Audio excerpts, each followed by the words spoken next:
Fala galera, tudo bem com vocês? Sou o João Teixeira e estou aqui para mais um Futebol Cajuína. Futebol Cajuína todo domingo aqui na Cidade Verde e hoje é o 5º programa. Buim, quem são nossos convidados hoje? Hoje está imperdível. Fernando Said, ex-atleta, dirigente, presidente da federação, jornalista e o nosso doutor jogador Paulo César Vilarinho. Confira.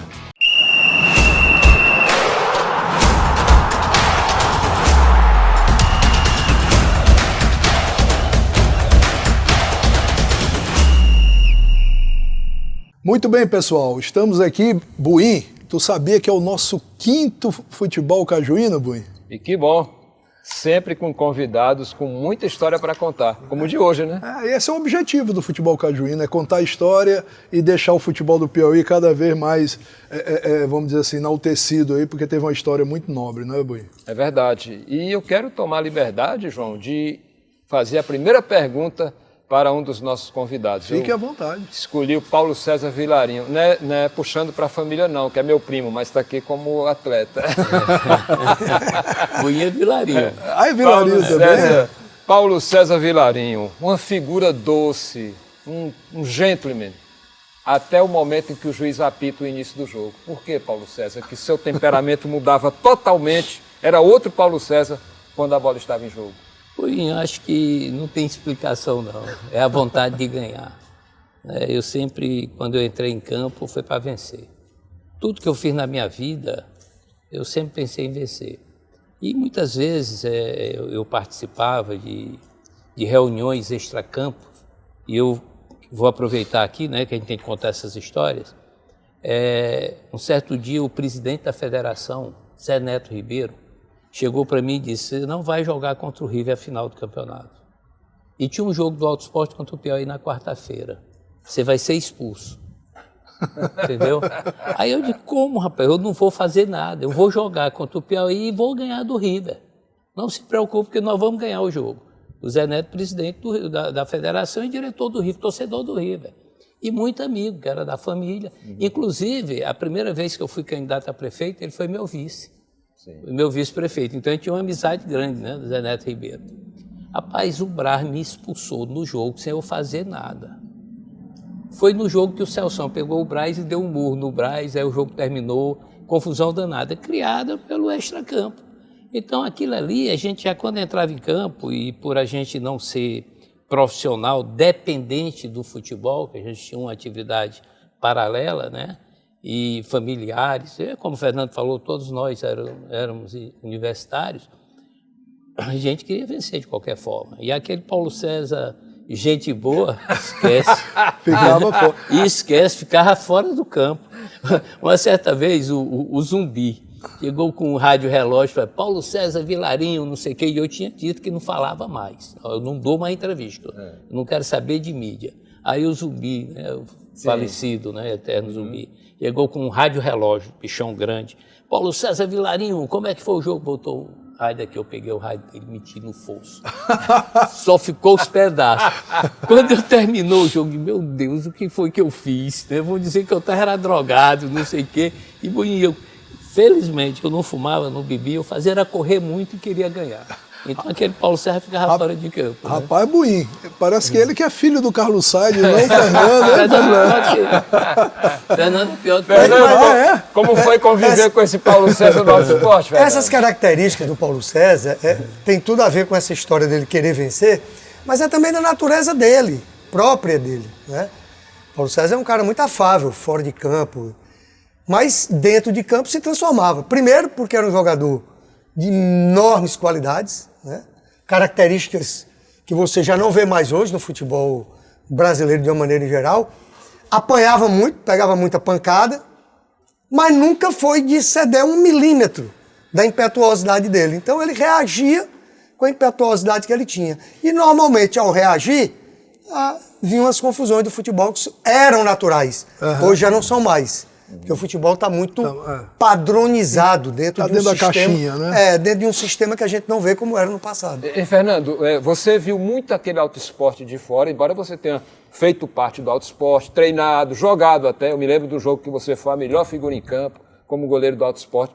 Mas você viu muito mais pelo lado de fora do que jogando dentro. Eu te pergunto, a gente pode rotular aquele Alto Esporte como um dos melhores times do futebol piauiense, mesmo sem aquele profissionalismo de treinar, porque era como se fosse uma democracia?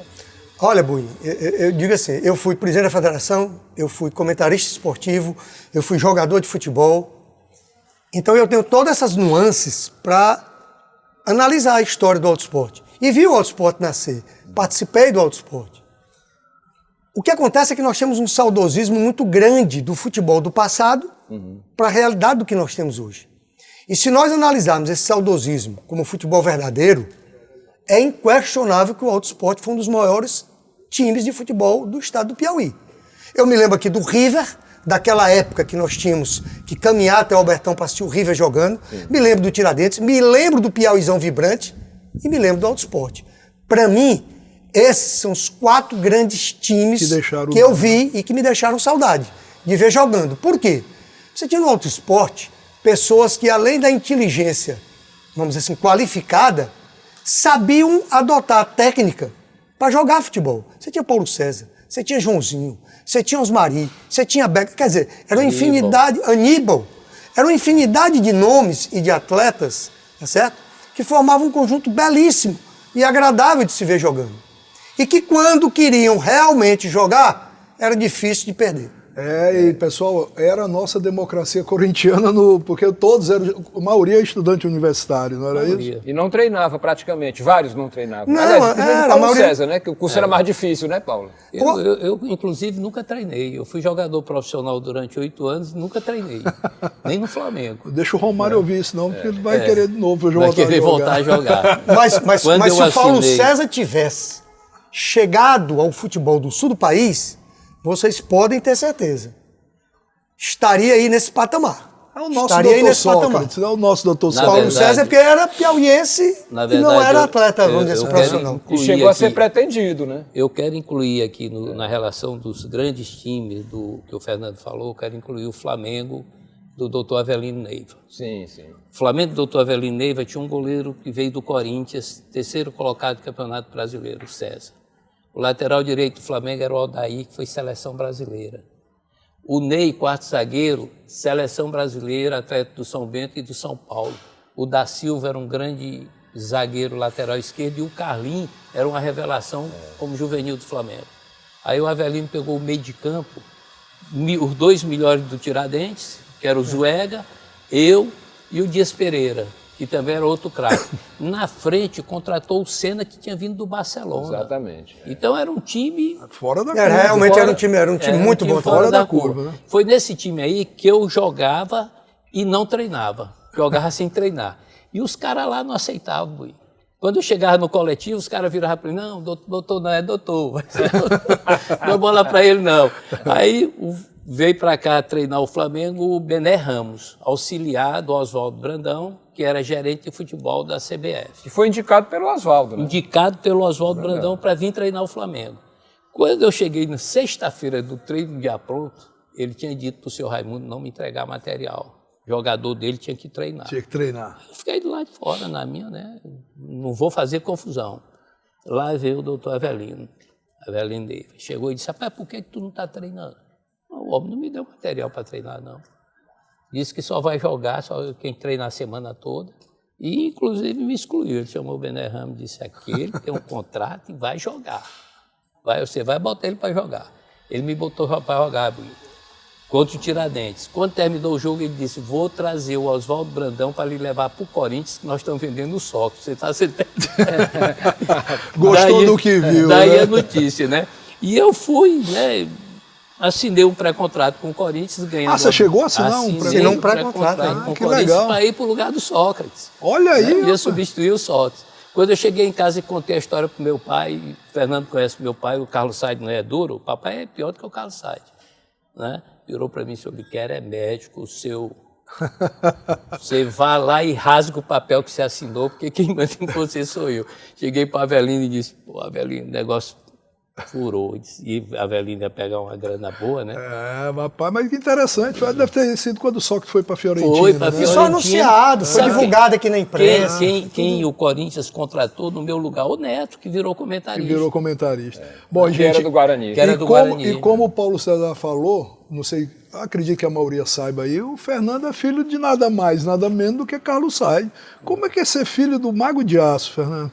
Rapaz, é um privilégio. Primeiro porque o papai tem uma capacidade intelectual fantástica. Aprendi alguns nomes com ele. Dá para você dialogar com ele em todos os níveis e de todas as formas.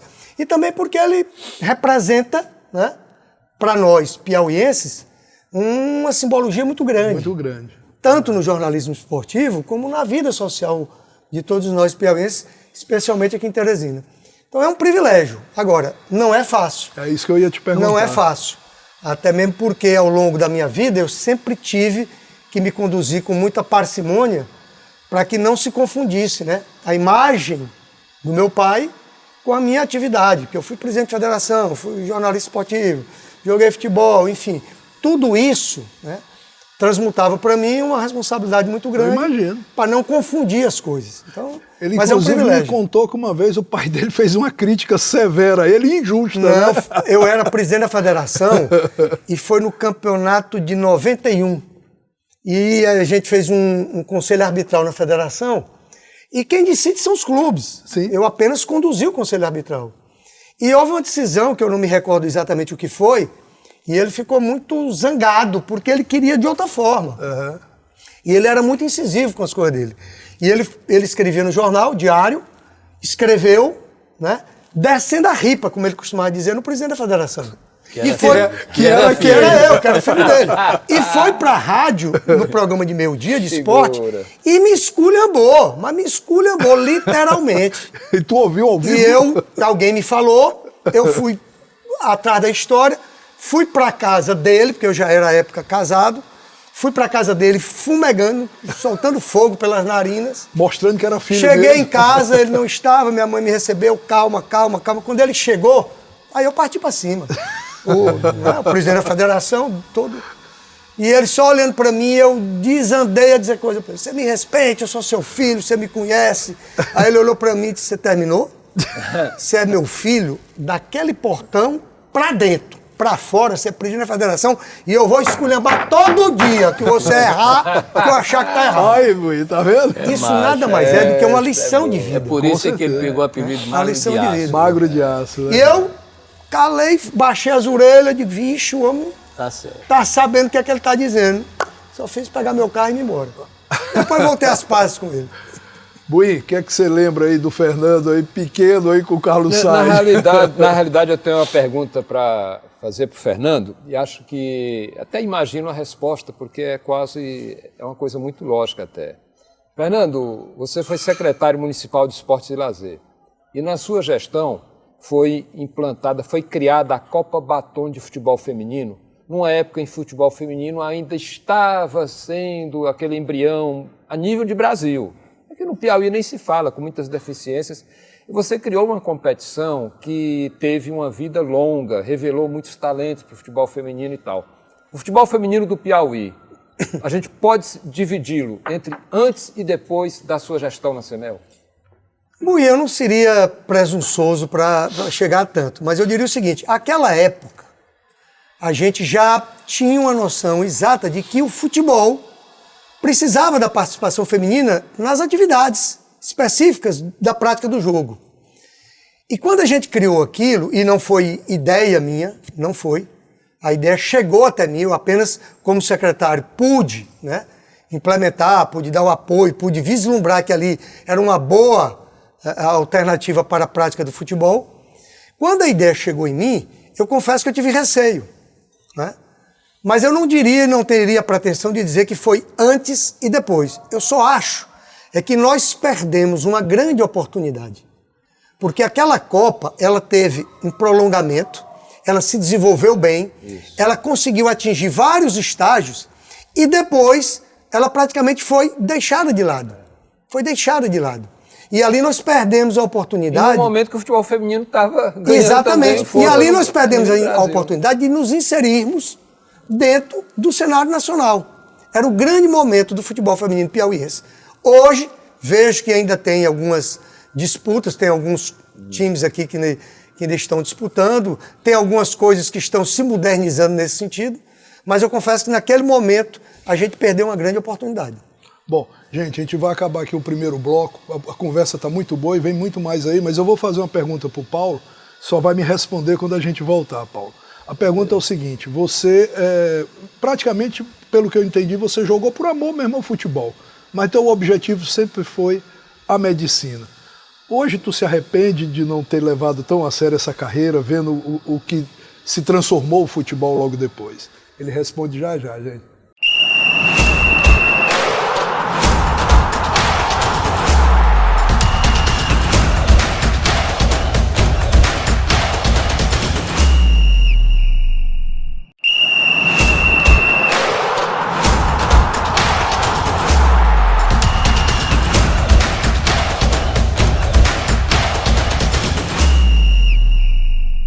Bom, pessoal, voltando aqui com o segundo bloco do nosso Futebol Cajuína, eu fiz uma pergunta ao Paulo, eu queria que o Paulo respondesse agora, eu vou repetir, Paulo. Paulo, o futebol, pelo que eu te ouvi aí, você jogava mesmo, era por amor, porque o teu negócio era estudar medicina.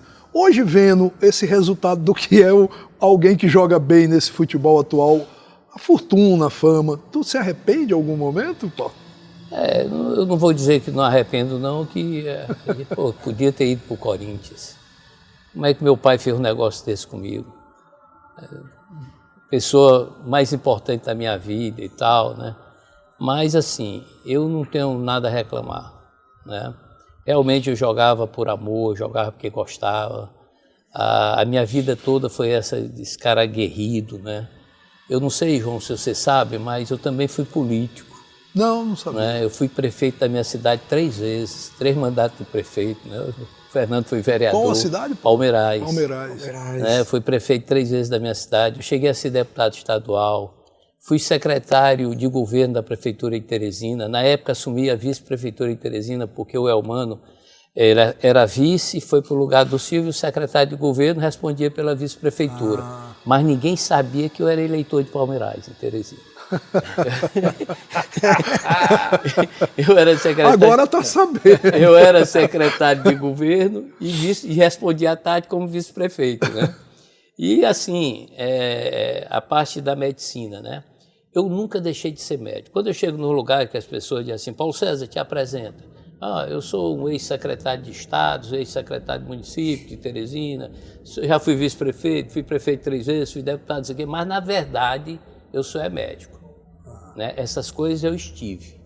Inclusive estive como jogador, porque tudo é passageiro, né? E nessa hora de se analisar que ser jogador de futebol é uma passagem, eu não posso me arrepender. Correto. Ainda hoje eu estou na minha profissão, trabalho como médico. Uma bela resposta. Nunca deixei, mesmo quando era prefeito, de fazer os meus atendimentos médicos. Quando eu fui deputado estadual, nunca deixei de ser médico. Quando eu era peladeiro, nunca deixei de ser médico. Então, na verdade, eu amo a minha profissão, eu amo o que eu faço. Né? E só fui essas coisas também. O cara diz, não tem influência? Tem. Os caras respeitam, esse cara é doutor, esse cara é médico. Chamava dupla bisturi, eu e o Olivan. Né? Os caras respeitavam. O Olivan, que jogava de centroavante, e fazia dupla com o Paulo César, também é médico. Também é médico. Também fazia medicina. Né? Também do Auto Esporte. Também do Auto Esporte. Né? Então, quer dizer, eu não posso me arrepender. O Auto Esporte. Agora, você diz assim, por conta do lado financeiro, eu não tenho o que reclamar. Como jogador de futebol, eu acho que eu fui um dos jogadores mais bem pagos do futebol do Piauí. Eu ganhei muito dinheiro como jogador. Soube negociar também, né? Soube negociar, porque eu tinha esse pretexto de, rapaz, eu não quero. Eu estou aqui. Quando o cara disse assim, você não precisa... Quando eu fui assinar o contrato, que eu disse, olha, eu não treino, mas eu corro mais do que eu treino. Porque eu não bebo, eu não fumo e vou correr mais do que eles. Vou jogar e vou correr mais do que eles. Entendeu? Então eu não posso me arrepender. Rapaz, o Auto Esporte poderia representar a Universidade Federal. Não, tinha. Em Jubes, eu estou falando em Jubes. A origem do Auto Esporte se deu lá dentro da universidade. É isso que eu queria dizer. A gente jogando seleção universitária. Futsal. Jogava futsal, jogava futebol de campo. E o Cesarino, falecido Cesarino de Oliveira, amigo aqui, parceiro, de grande parte do esporte, foi presidente da federação, enfim. O Cesarino foi que montou essa coisa, porque ele via todo mundo jogando, passou a ser o treinador, e aí era professor de educação física do Andrés, o Milton, Zé Gonçalves e o Arthur assumiram o Andrés, aí assumiram o Auto Esporte, e aí todo mundo foi nessa... Que legal. Com o Cesarino foi treinador do Auto Esporte, campeão piauiense, foi treinador do Auto Esporte, do Campeonato Brasileiro. E eu, para muita gente, quando o cara começa a discutir futebol comigo, que eu estou perdendo, eu pergunto, jogou no Maracanã? Eu joguei. Aí cala.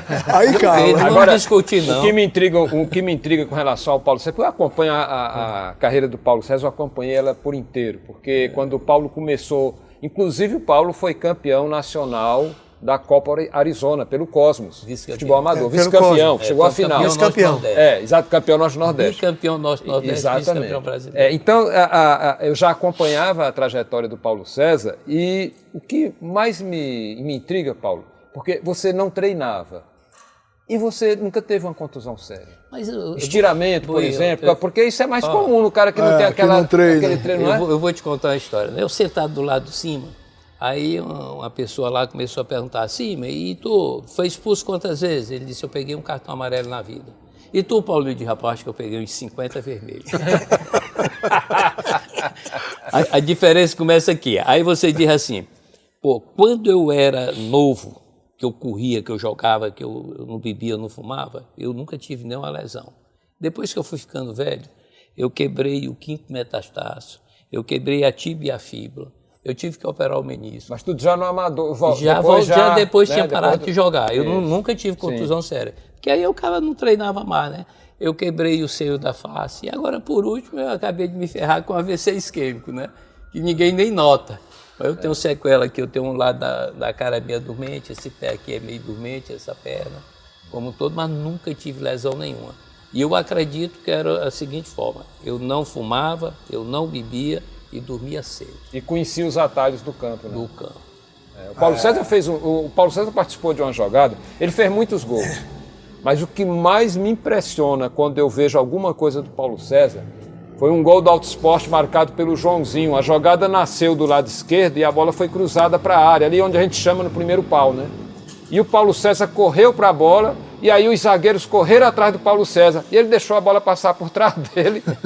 Todo mundo ficou chapando. E o Joãozinho chegou por trás e fez o gol. Então, quer dizer, ele participou do gol. O gol foi dele, 90% foi dele. Jogar com inteligência, né? Eu me recordo do gol que eu fiz e eu queria ter guardado para mostrar para muita gente.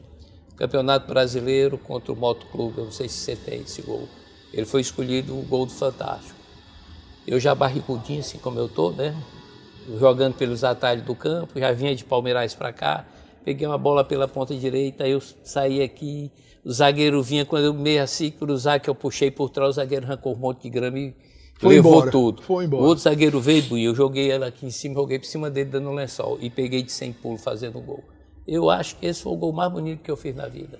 Né? Campeonato Brasileiro contra Moto Clube. Pronto. Essa nós ganhamos de 4-2. Já me respondeu uma pergunta que eu ia fazer, deixa eu riscar aqui, que essa eu já não vou mais fazer, não. Fernando, você é jornalista, né? Também jornalista. Mas você nunca, a sombra do teu pai, você evitou? Como é que foi? Não, graças a Deus, eu sempre soube dissociar a minha imagem da dele. É óbvio, evidente, que muitas pessoas, grande parte das pessoas, o Fernando Said, filho do Carlos Said. Mas eu sempre soube ter a minha personalidade própria, sempre soube dar a minha opinião. A tua individualidade. Às vezes até divergindo um pouco dele, mas sempre... Agora, é inquestionável que a imagem do papai, ela é muito bem consolidada no seio da sociedade piauiense. Como professor, papai foi professor em todos os colégios aqui de Teresina, né? Como jornalista, como servidor do INSS. Então ele tinha uma abrangência... Advogado também, que ele advogou no TJD. Advogado da Federação de Futebol, exatamente. E o papai tinha uma abrangência, a imagem dele tinha uma abrangência fenomenal, como ainda hoje tem. O papai está com 95 anos de idade e não raramente as pessoas perguntam, cadê o Carlos Said? Onde é que está o Carlos Said? Como é que está isso? Quer dizer, a memória... Eu fiz a primeira pergunta que eu fiz. A memória afetiva que ele tem vinculada a Teresina e ao estado do Piauí é muito grande. Muito grande, imagina. Então, para mim, um jornalista, comentando futebol, secretário de esportes, político e tal, era muito difícil eu saber dissociar isso. Mas eu, graças a Deus, soube separar muito bem. João, e tem um detalhe, o Magro, depois de todo esse contexto dentro da nossa sociedade, o Magro foi homenageado pelo Ministério da Defesa, com uma comenda nacional, que legal. Em 2016, mais ou menos, pelo ministro Aldo Rebelo. Aldo Rebelo. Entendeu? Lá em Brasília, então foi uma coisa muito bacana e um reconhecimento do Ministério, né? Dele, né? O Aldo Rebelo, quando esteve aqui, ficou impressionado com a história que ele colheu. Ele é muito inteligente, é um cara muito perspicaz. E ele, quando esteve aqui, ficou impressionado com a figura do papai, com a imagem que o papai tinha, com a história que ele desenvolveu aqui no estado do Piauí. E aí ele o homenageou quando o ministro... Deixa eu te fazer uma pergunta, Fernando. Tu lembra qual foi a primeira vez que você foi a uma partida de futebol aqui no Piauí? Eu não lembro assim qual foi a primeira partida. Eu me lembro de eu menino, papai me carregando pela mão, lá no Lindolfo Monteiro. No Lindolfo, né? Assim, jogo do River, jogo do Piauizão vibrante. Ele era goleiro, o Carlos Salles. Papai foi goleiro também do River. Foi fundador do River, foi goleiro do River. Foi campeão pelo River como goleiro. Daí que é uma novidade para mim. Ele foi campeão. Tem a história de um pênalti que ele foi pegar e caiu com bola e tudo, que ele era magro demais. Tem muita coisa que é folclore, tem muita coisa... Mas aí teu time do coração é... Eu era River. Aí, com a história do Autosport, passei a ser Autosport. Aí fui para presidente da federação, eu digo, não, agora não tem um time. Zerou, não tem mais Sou time. todo. Agora eu sou federação. E você, Paulo, Autosport? Não, eu sempre fui Autosport. Né? E meu primo me puxou para torcer pelo Botafogo. Ele é botafoguense. Botafogo também. Não soube escolher bem, passou a sofrer junto com o Bonito. Eu via ele, o Gomes de Oliveira, né? Famoso, eu digo, meus parentes famosos são tudo Botafogo, eu vou torcer pelo Botafogo. Olha a contradição. Hoje eu fiz o exame de uma pessoa, o nome Clodoaldo, né? Aí eu disse, esse teu nome aqui, rapaz, foi da seleção de 70, eu fazendo o exame dele. Ele disse foi, eu disse, pô, o meu também foi, Paulo César Caju. Uma que eu peguei hoje, Givanildo o nome. Olha a contradição. A contradição. O papai foi fundador do River, jogou pelo River, era riverino aqui, mas o time de coração dele é Flamengo. No Rio de Janeiro. No Rio de Janeiro? Tanto é que eu sou Flamengo por conta dele. Ele tinha um rádio Transglobe, que ele ligava, né? Na Rádio Tupi, na Rádio Globo, e ficava ouvindo, e eu ficava menino rei, do lado dele ouvindo, e ele batia na mesa. E ele comentava o jogo do Rio de Janeiro, ele ficava comentando aqui. Eu tenho uma passagem, não lembro qual foi o jogo do Flamengo aqui, do Carlos Sainz, que o Zico estava aqui, e teve um escanteio a favor do Flamengo, e o Carlos Sainz, desesperado, gritava para os jogadores, acho que era do Tiradentes, Tiradentes. E gritava desesperado, ele é de carne e osso, marquem ele, parem de olhar, estão quase pedindo um autógrafo, deixa para depois do jogo, teu pai era... Mas numa dessa daí foi que o Durval tirou o Zico aqui de campo, né? Foi nesse jogo. Foi nesse jogo. Durval. O Zico no jogo... Foi o Durval. Não, foi o Durval. Não, foi duas vezes. Deu não, porque foi duas vezes, em 75... Tiradentes e Flamengo em 75, o Bitonho tirou o Zico de campo. Né? E em 83, quando o Zico veio, que foi contra o Tiradentes novamente, o Durval tirou, seguiu a mesma cartilha do Bitonho. Foi do lado esquerdo aqui do Betel, eu lembro do lance, do lado esquerdo aqui do campo. Deve ter ficado doido. Os dois jogos o Zico saiu contundido. Mas falar em pancada, Paulo César, você que não levava desaforo para casa, que gritava e tal, qual foi o dia que você, de repente, se desentendeu com um adversário e que... de repente ficou alguma coisa que no jogo seguinte já seria problema enfrentar aquele cara? Houve isso ou você, quando saía de campo, não levava isso mais para... Saiu de campo, acabou a confusão. Eu criei muita confusão em campo, né? Eu vou te contar uma história aqui, né? Interessante.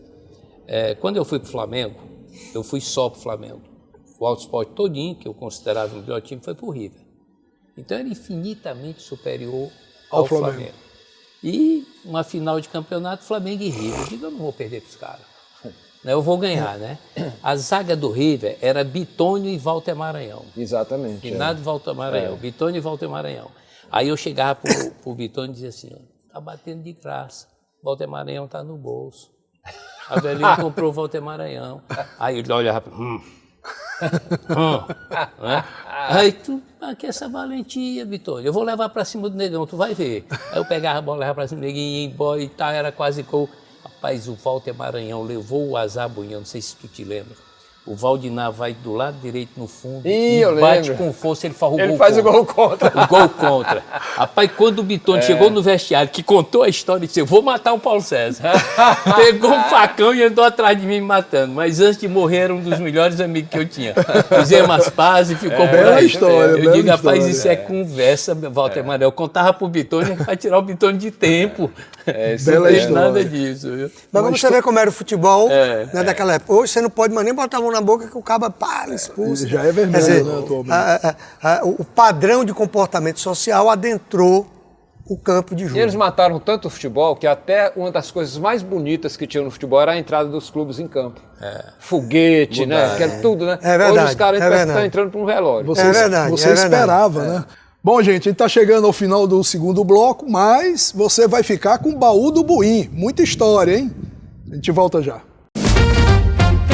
Baú do Buim. Relíquias do nosso futebol, guardadas a 7 chaves. Hoje o Baú do Buim vai apresentar para você a foto mais antiga do futebol piauiense. É uma foto de 1917, do Internacional Atlético Clube de Parnaíba. O Internacional, que foi uma das primeiras equipes do futebol piauiense e que nesta foto está posando para a posteridade depois de vencer a equipe do Parnaíba e ganhar um troféu no litoral piauiense. No verso da foto, nós temos a identificação de jogadores e também a data, dia 31 de maio de 1917. Aqui, portanto, no Baú do Buim, o documento fotográfico mais antigo do futebol do Piauí.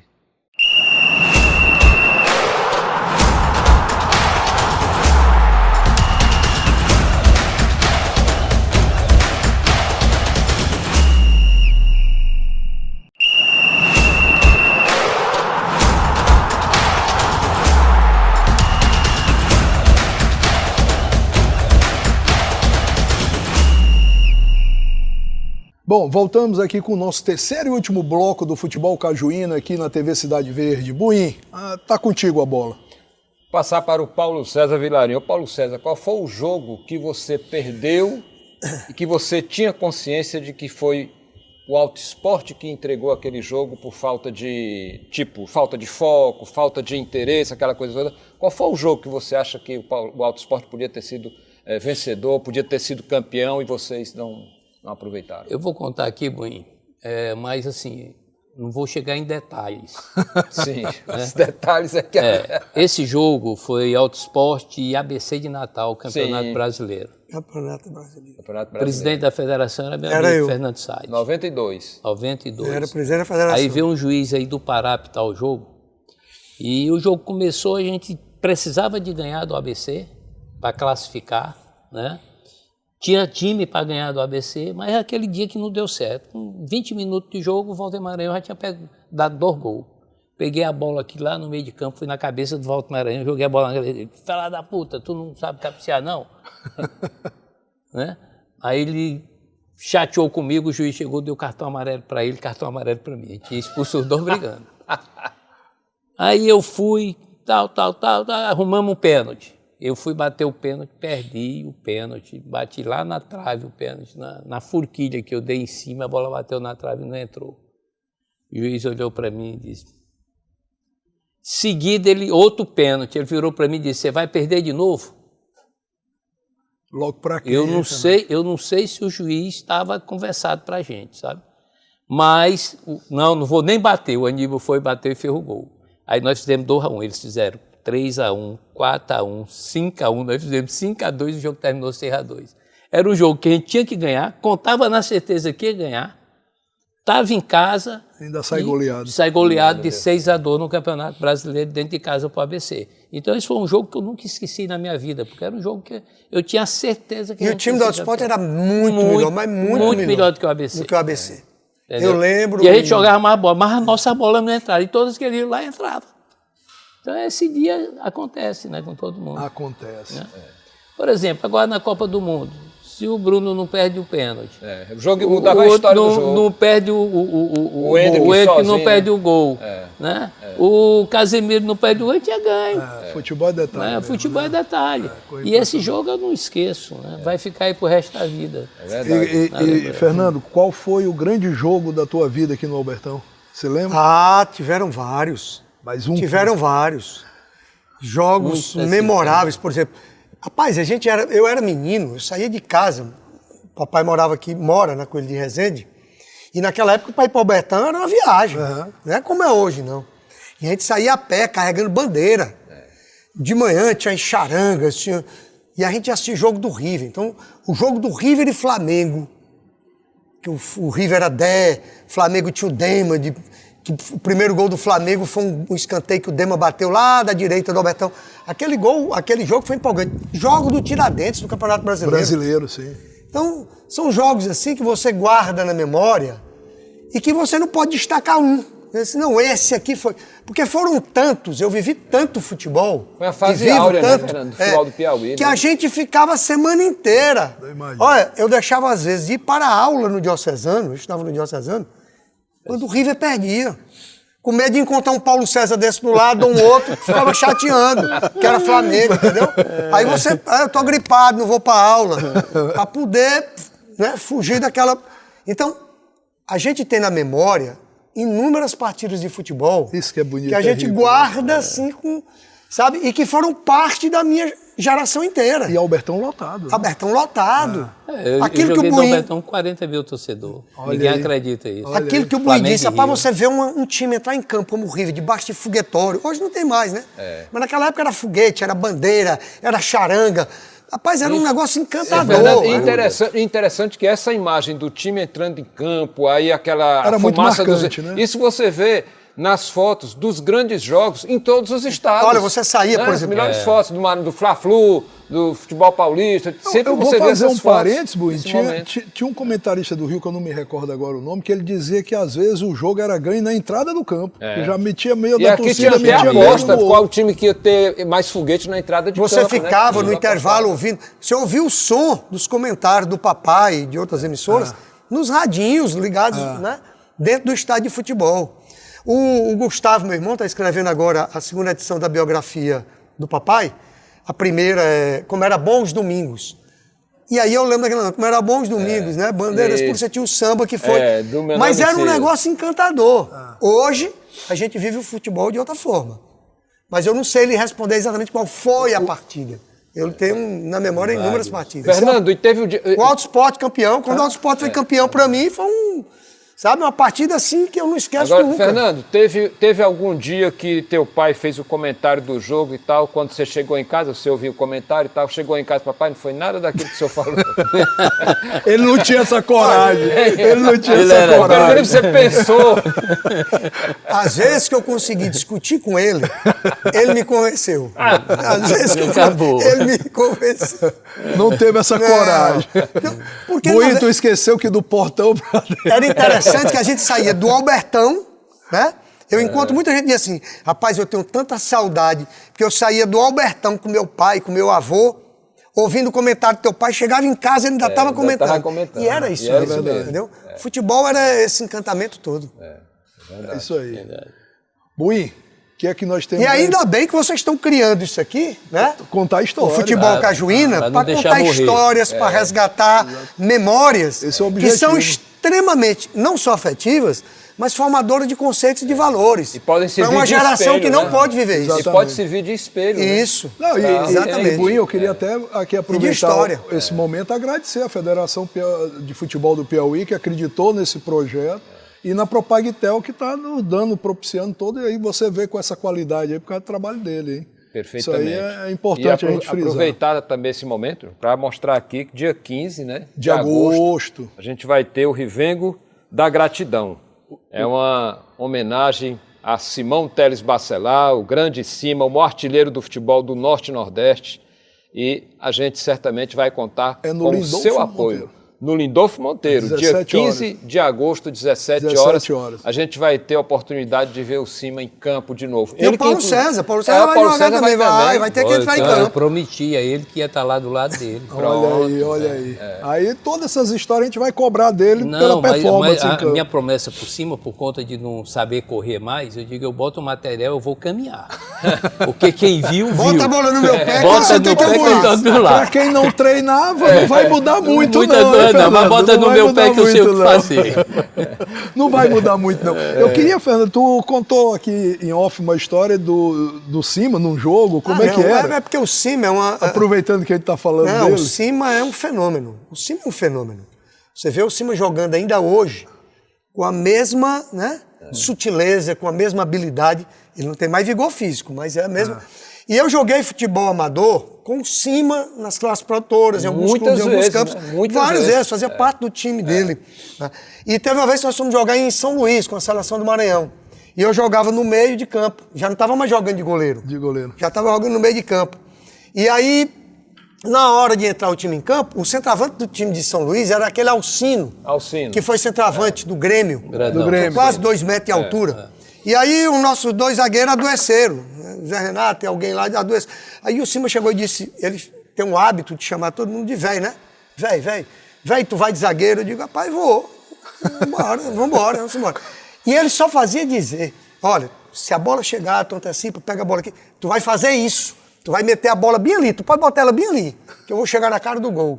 E era impressionante como ele desenhava a jogada e ele executava a jogada.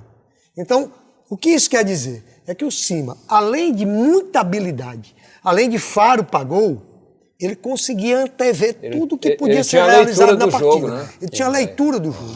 O Cima é, na verdade, um grande fenômeno que, por ter nascido no Piauí, não se tornou um grande futebolista na Europa ou em outro lugar do país. Com relação a isso, Fernando, eu acho que o Cima teve... Ele jogou fora do Piauí em muitos estados. Jogou na Bahia. Jogou no Bahia, ele jogou vários. Amazonas e Cima fez gol no Beira-Rio, fez gol no Maracanã, fez gol por onde andou. 50 metros, não tinha ninguém que chegasse na frente do Cima. Acaba tinha o Cima como aquele jogador que não corria, não tinha aquela velocidade, mas pique inicial dele era... A arrancada dele era impressionante. Não é à toa que ele foi chamado Pelé do Nordeste, não. E não é à toa que ele baixinho fez tanto gol de cabeça. De cabeça, que ele não pulava para fazer gol. O gol de cabeça do Cima, ele antecipava e cabeceava. No bate-papo, o Cima já veio aqui no Futebol Cajuína, ele contou que o gol mais bonito dele foi um de cabeça pelo também, Ferroviário, não foi? Ferroviário do Ceará. Do Ceará. Ele jogou em vários times.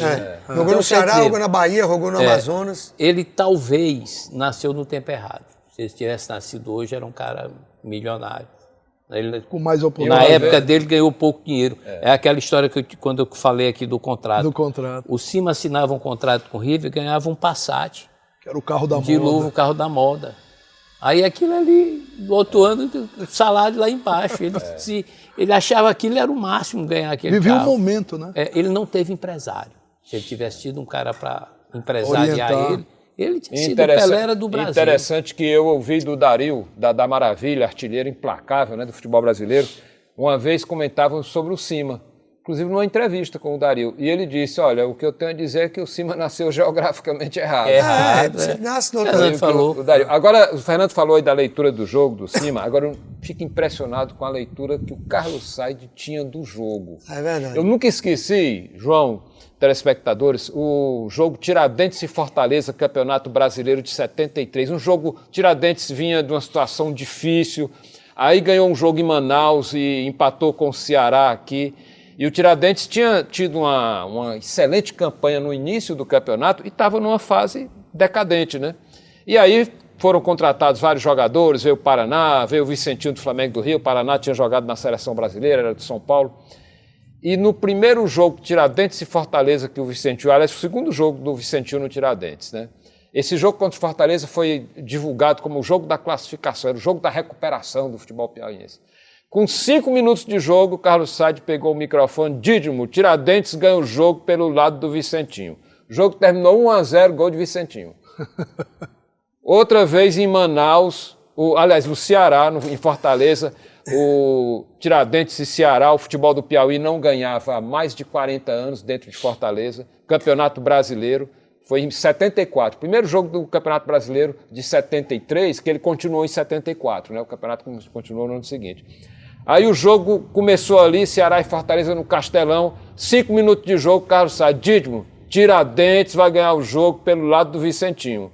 O jogo terminou 2-0 para o Tiradentes, Vicentinho foi o melhor jogador em campo, e no outro dia, no Jornal O Povo, tinha a manchete, mais um João para o Vicentinho, e a foto do lateral esquerdo do Ceará no chão. Quer dizer, o Carlos Sainz, com 5 minutos, disse que o jogo ia ser ganho para o Vicentinho. Ali. Então, quer dizer, ele conhecia o jogo. Buim, mas como com pouco tempo, né? Como o futebol hoje já não é o mesmo, eu diria, já também não se fazem mais jornalistas e comentaristas como antigamente. É verdade. Nós perdemos isso também. É verdade. Quem é que comenta hoje? E o tanto de palavras que eu aprendi com o Carlos Sainz, rapaz. Se a gente puder, Bui, classifica aí algumas, Bui. Vá para os bilíngues do inferno. Se quer. Pois é, e ele ficaria muito feliz agora indo para um jogo desse. Eu tenho certeza que amanhã, provavelmente eu irei passar na casa dele. E vou dizer para ele, estive ali no podcast, tal, assim. Ele vai ficar feliz porque é uma da coisa da alma dele. Quando você fala no futebol, ele parece que os olhos voltam a brilhar, ele volta a sorrir. É uma coisa que é dele, é inato da vida dele. E, João, e toda vez que se fala no Carlos Sainz, eu já disse isso muitas vezes, né? Mas eu não consigo não repetir, né? A minha gratidão que eu tenho por ele. Porque quando eu estava começando, um dia ali na minha juventude, buscando aquele lugar ao sol, buscando inserir naquele contexto, porque meu amor sempre foi a comunicação, né? Eu sempre gostei de comunicação, era o que eu queria e tal. E aí, um certo dia, quando eu vi que pelo menos eu achava, né, que as oportunidades não apareciam, aí eu desisti. Resolvi desistir de ser comunicador, de trabalhar com futebol, essa coisa toda, né? E no dia que eu resolvi isso, 2 dias depois tinha um jogo no Albertão, e quando o motorista da Rádio Pioneira que ia buscar o Galego, né, meu irmão, né, ia buscar o Galego, aí eu pegava sempre essa carona, e ele disse, aí, Buim, vai pro jogo? Eu disse, rapaz, não vou não, desisti. E aí, quando foi na semana seguinte, o cara novamente foi lá em casa e disse, te arruma pra gente ir pro jogo? Eu disse, não, eu desisti. Não desista não. Quando eu falei pro Carlos Sainz, ele disse, diga pro Severino não desistir, que ele tem um futuro brilhante pela frente. De forma que eu devo isso ao Magro de Aço, porque era só aquele empurrão que estava faltando. E a gente até aproveita aqui a presença do Fernando, que tem tanta história para nos contar, e tem a história dele também, mas até para homenagear seu pai através de você, e dizer da nossa honra de ter... muita honra de ter ouvido Carlos Sainz, demais, como João, você a maior mesmo falou. homenagem que vocês fazem para ele é realizar isso aqui. Ter o apoio da federação, de algumas empresas, para poder continuar com esse bate-papo, com esse podcast, falando do futebol. Eu acho que é a grande homenagem que se presta para ele. Parabéns para vocês. Muito obrigado e parabéns a quem está apoiando a gente aí, como eu já falei. E, Buim, eu queria deixar a honra para você, já que você também se emocionou, as perguntas finais aí, você fazer para os nossos convidados aí. Não, eu queria saber do Fernando. Fernando, você conviveu com o Magro de Aço e trabalhou como jornalista também. E o Fernando, ele começou a TV Cidade Verde, que apresenta o nosso podcast aos domingos. Quando ela começou, foi como TV Pioneira. TV Pioneira. A primeira equipe de com esportes, Dídimo de Castro, Fernando Said e Severino Filho. Que Fernando, legal. por que você não continuou, Fernando? Por que depois você deu um tempo e deixou a comunicação? Buim, é porque, na verdade, veio a oportunidade, veio a questão da federação. Logo em seguida, secretário de esportes. E eu julguei que não era ético, da minha parte, né? Como não foi ser presidente da federação e secretário de esporte, também ser jornalista, presidente da federação. E aí a vida me levou para outros caminhos. Né? Depois tive que fazer outras incursões na vida profissional e terminei permeando outros caminhos. Mas confesso a você que a grande escola da minha vida foi o futebol e o jornalista esportivo. É isso aí. Escola, E para o Paulo, Buim? O Paulo perguntava o seguinte, Paulo, você é médico, o pessoal estava concentrado no tempo do Cosmo, por exemplo, e o Paulo ficava estudando com o Olivan. No Alto Esporte, do mesmo jeito, o pessoal concentrado, às vezes, ele estudando. Paulo, algum dia no Alto Esporte você teve que atuar como médico também? Porque jogar, a gente sabe que você jogava. Mas você teve essa necessidade de atuar como médico no Alto Esporte? Ebuim, eu vou contar duas coisinhas rapidinho aqui, duas histórias, né? A primeira, no Flamengo. Depois que eu larguei o futebol como jogador, o Ronaldo chegou e me entregou a diretoria de futebol do Flamengo para me assumir. Eu assumi para fazer um campeonato brasileiro, né? Segunda fase do campeonato brasileiro, nós ganhamos do Sport aqui de 2-0 o Flamengo. E fomos decidir com o Sport lá em Recife. E eu era o médico do time. Eu estava do lado de fora. Sim. E o Sport ganhava o jogo de 1-0. Estava ganhando o jogo de 1-0. E eu, desesperado, porque se fizesse 2-0 ia para o pênalti, né? E a confusão de pênalti, ninguém sabe quem ganha, né? Eu gritava pro Rogerinho, ponto direita do Flamengo, cai, né? E nada de Rogerinho cair. Aí eu entrei em campo e invadi, cai, fala da puta, e bufo no chão.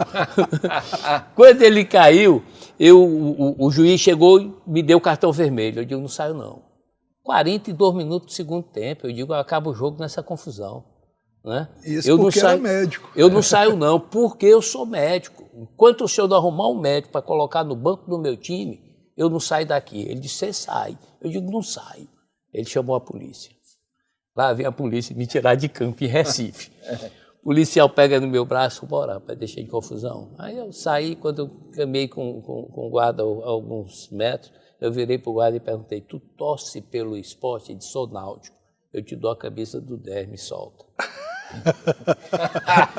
Antes de eu chegar no vestiário lá para descer, ele me soltou e o juiz apitou o final do jogo. Eu voltei comemorando.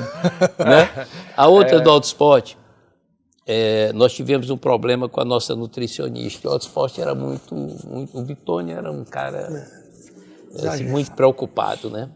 E na hora de comer, a nutricionista não foi e a mulher lá acho que era Santo Afonso, que a gente ficava concentrado. Só para concentrar para jogar, né? Ia almoçar lá e de lá saía para jogar. Aí fez carne de porco, né? E o Bitônio disse, estou lascado, eu não como carne de porco. Ô, Bitônio, eu estudei a carne de porco, é a melhor carne que tem para jogador comer. Ele acreditou e comeu. Ele acreditou, comeu, nós jogamos, não teve problema nenhum com ninguém. Né? Então foi como médico, eu tive médico nutricionista. 100% de aproveitamento. 100%, ganhamos o jogo, acabou o problema. Bom, né? Gente, Fernando, muito obrigado por ter comparecido aqui. É tanta história que a gente vai, com certeza, nos rever aqui no Futebol Cajuína. Paulo, muito obrigado, tá? Em nome aqui eu que agradeço pela da Federação e da TV TV Cidade Verde e da Propagtel de você ter vindo. Buim, aproveitando aqui que a gente está encerrando o nosso 5º programa, você vai encerrar esse programa e fazer um convite especial para todo mundo. Agradeço pela deferência de fechar o programa com esses dois grandes desportistas que abrilhantaram aqui a nossa conversa. Mas lembre-se, você tem que se inscrever no canal, faça seu comentário, dê um like e divulgue com os amigos. Futebol Cajuína volta no próximo domingo.